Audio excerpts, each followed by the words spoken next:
Hello hi नमस्ते सबैजनालाई साथीहरू मेरो मिनी भ्लगमा हजुरहरूलाई स्वागत छ है त साथीहरू। आज चाहिँ सिस्नुको भ्लग बनाउन लागेको अनि मेरै बारीमा त्यहाँनिर मेरै घर छेउमा बारीमा मैले रोपेको थिएँ, त्यहाँ फलेको छ पलाएको छ, त्यो सिस्नुको भ्लग बनाउन लागेको साथीहरू सबैजनाले हेरिदिनु ल।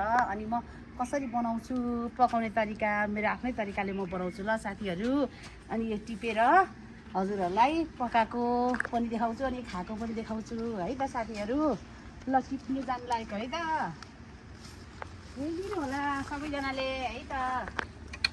यो बार पनि कुखुराको लागि लगाएको थियो ल है त साथीहरू। सिस्नु हेर्नुहोस् त, तपाईँहरूलाई पनि कति मनपर्छ होला है, मलाई चाहिँ साह्रै मनपर्छ। अनि यो सिस्नु टिपेर अब पकाउँछु, म पकाएको पनि हजुरहरूलाई देखाउँछु ल। यसरी टिप्नु पर्यो अनि मिठो हुन्छ साथीहरू। सिस्नु खानुपर्छ, स्वास्थ्यको लागि धेरै राम्रो हुन्छ अनि फाइदा पनि गर्छ यसले होइन। सुगर प्रेसरको लागि है, त्यही पनि मनपर्छ धेरै। सिस्नु नै नअट्ने रहेछ के हो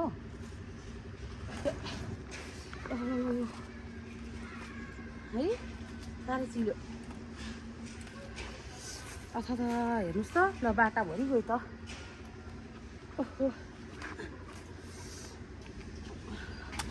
हेर्नुहोस् त कतिजनालाई मनपर्छ नि सिस्नु, अथवा धेरैजनालाई मनपर्छ। सिस्नु खानुपर्छ है साथीहरू।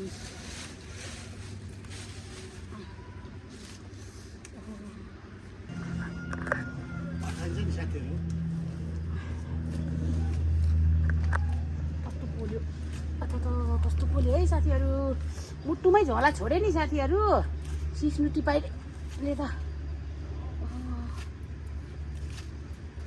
टन्नै छ त हेर्नुहोस् त, एकदम गरेर रोपेको। यो माथि डिलमा रोपेको थियो यो सिस्नु पहिला।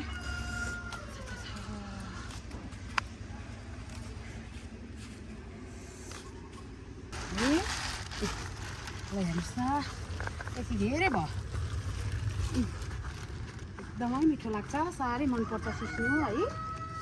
हेर्नुहोस् त ल हेर्नुहोस् त फेरि अर्कै ठाउँ पनि यो कोठेबारको छेउमा फेरि रोपेको थिएँ साथीहरू, पोहोर रोपेको। अनि कस्तो राम्रो हो, एक वर्षमै सिस्नु कति फैलिन्छ। यसलाई पनि पानी मल चाहिँ चाहिन्छ है साथीहरू, किनभनेदेखि त्यतिकै खकटकमा रोपेर मात्र हुँदैन, सिस्नु पनि पानी चाहियो मल चाहियो। त्यही पनि अहिले त बर्खामा पानी लगाउनु पर्दैन, पछि हिउँदमा चाहिँ लगाउनु पर्छ है। सिस्नु र हेर्नुहोस् त कति राम्रो साथीहरू, झिझी परेको है। ओहो सिस्नु त साँच्चीकै राम्रो छ।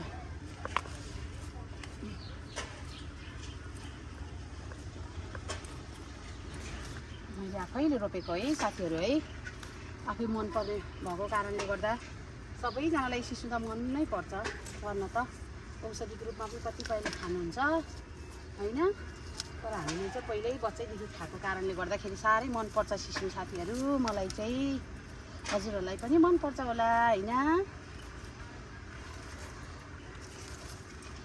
तर मन नपरे पनि यो सिस्नु चाहिँ खानुपर्छ है साथीहरू। बेला बेलामा कुनै समयमा सिस्नु खानुपर्छ ल, मन नपरे पनि।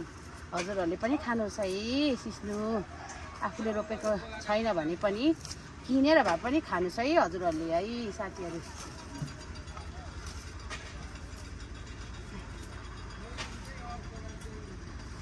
ल अब ल साथीहरू, ल फाइनली सिस्नु पनि टिपिसकेँ है साथीहरू।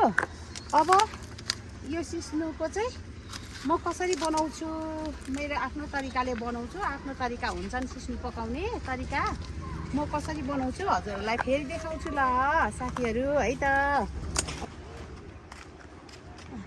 हेर्नुहोस् त ल ल साथीहरू धेरै भयो, ल यति धेरै सिस्नु भएको छ। कस्तो राम्रो सिस्नु त हेर्नुहोस् त। ल है साथीहरू मकैको च्याक्ला चाहिँ म यसरी बनाउँछु। अनि मकैको च्याक्ला र सिस्नु पकाएर अब खानु लागेको है त साथीहरू।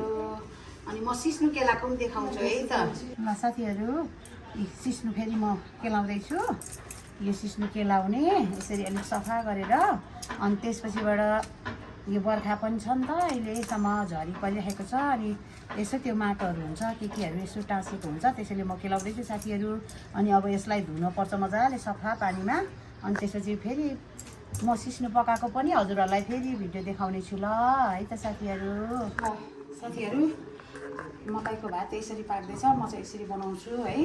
अब यसरी मजाले भत्काएर यसरी चलाउने दाबिलोले। त्यसपछिबाट मैदा अथवा आँटा हालेर चाहिँ लगाएर मजाले 2-3 पटक गरेर मस्काउँदै फेरि अनि मस्काइसकेपछि पिठो फेरि गरिसकेपछि फेरि छोप्ने फेरि बफाउने फेरि गर्ने। अनि त्यसपछि मजाले यसरी पाक्छ है साथीहरू।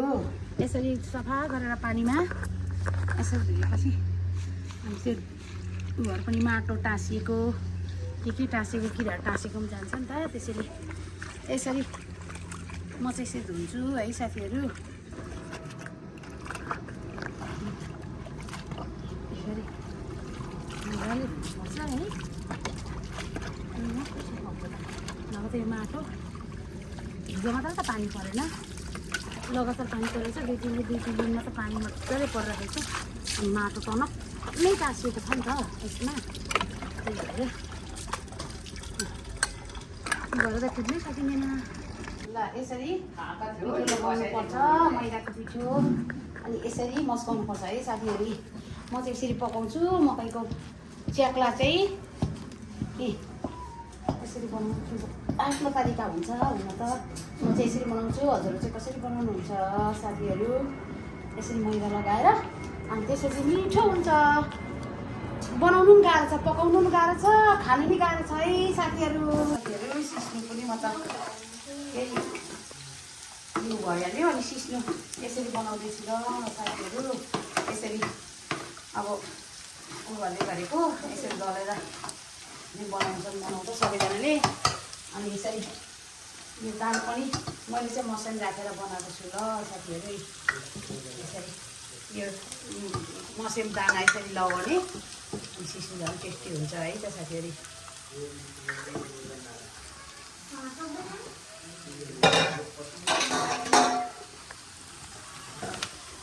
है म चाहिँ यसरी बनाउँछु। हजुरहरू कसरी बनाउनुहुन्छ साथीहरू?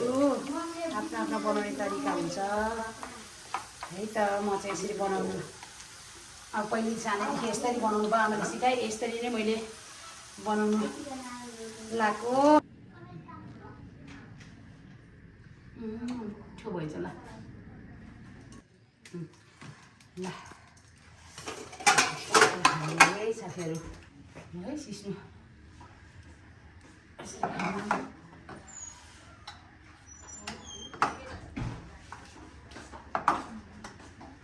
ल साथीहरू। ल सिस्नु भात अब खानु लागेको ल। ल के भन्यो ल साथीहरू। अब सबै खानेकुराहरू पनि तयारी भइसक्यो है। अनि मेरो बुढा र म चाहिँ खानु लागेको है साथीहरू है त। ल खाउँ बुढो सुरु ल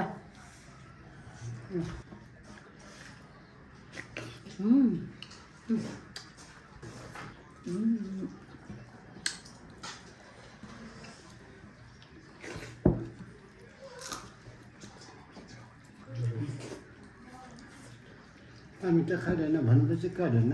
खोर्सानीले पेट पोल्छ।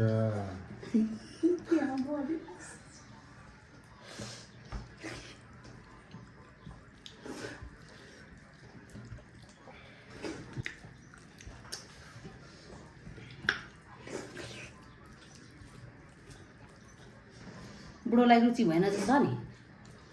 हामी त सिस्नु खायो भने त बिमार भइहाल्छ। ल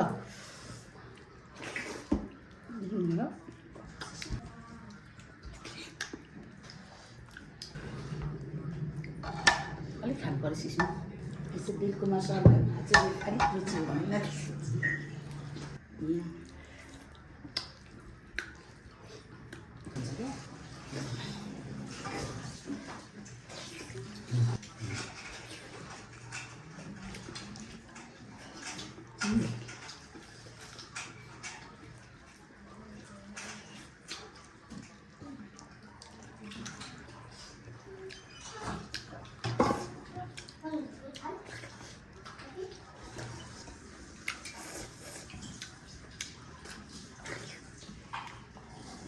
साह्रै मिठो भयो साथीहरू।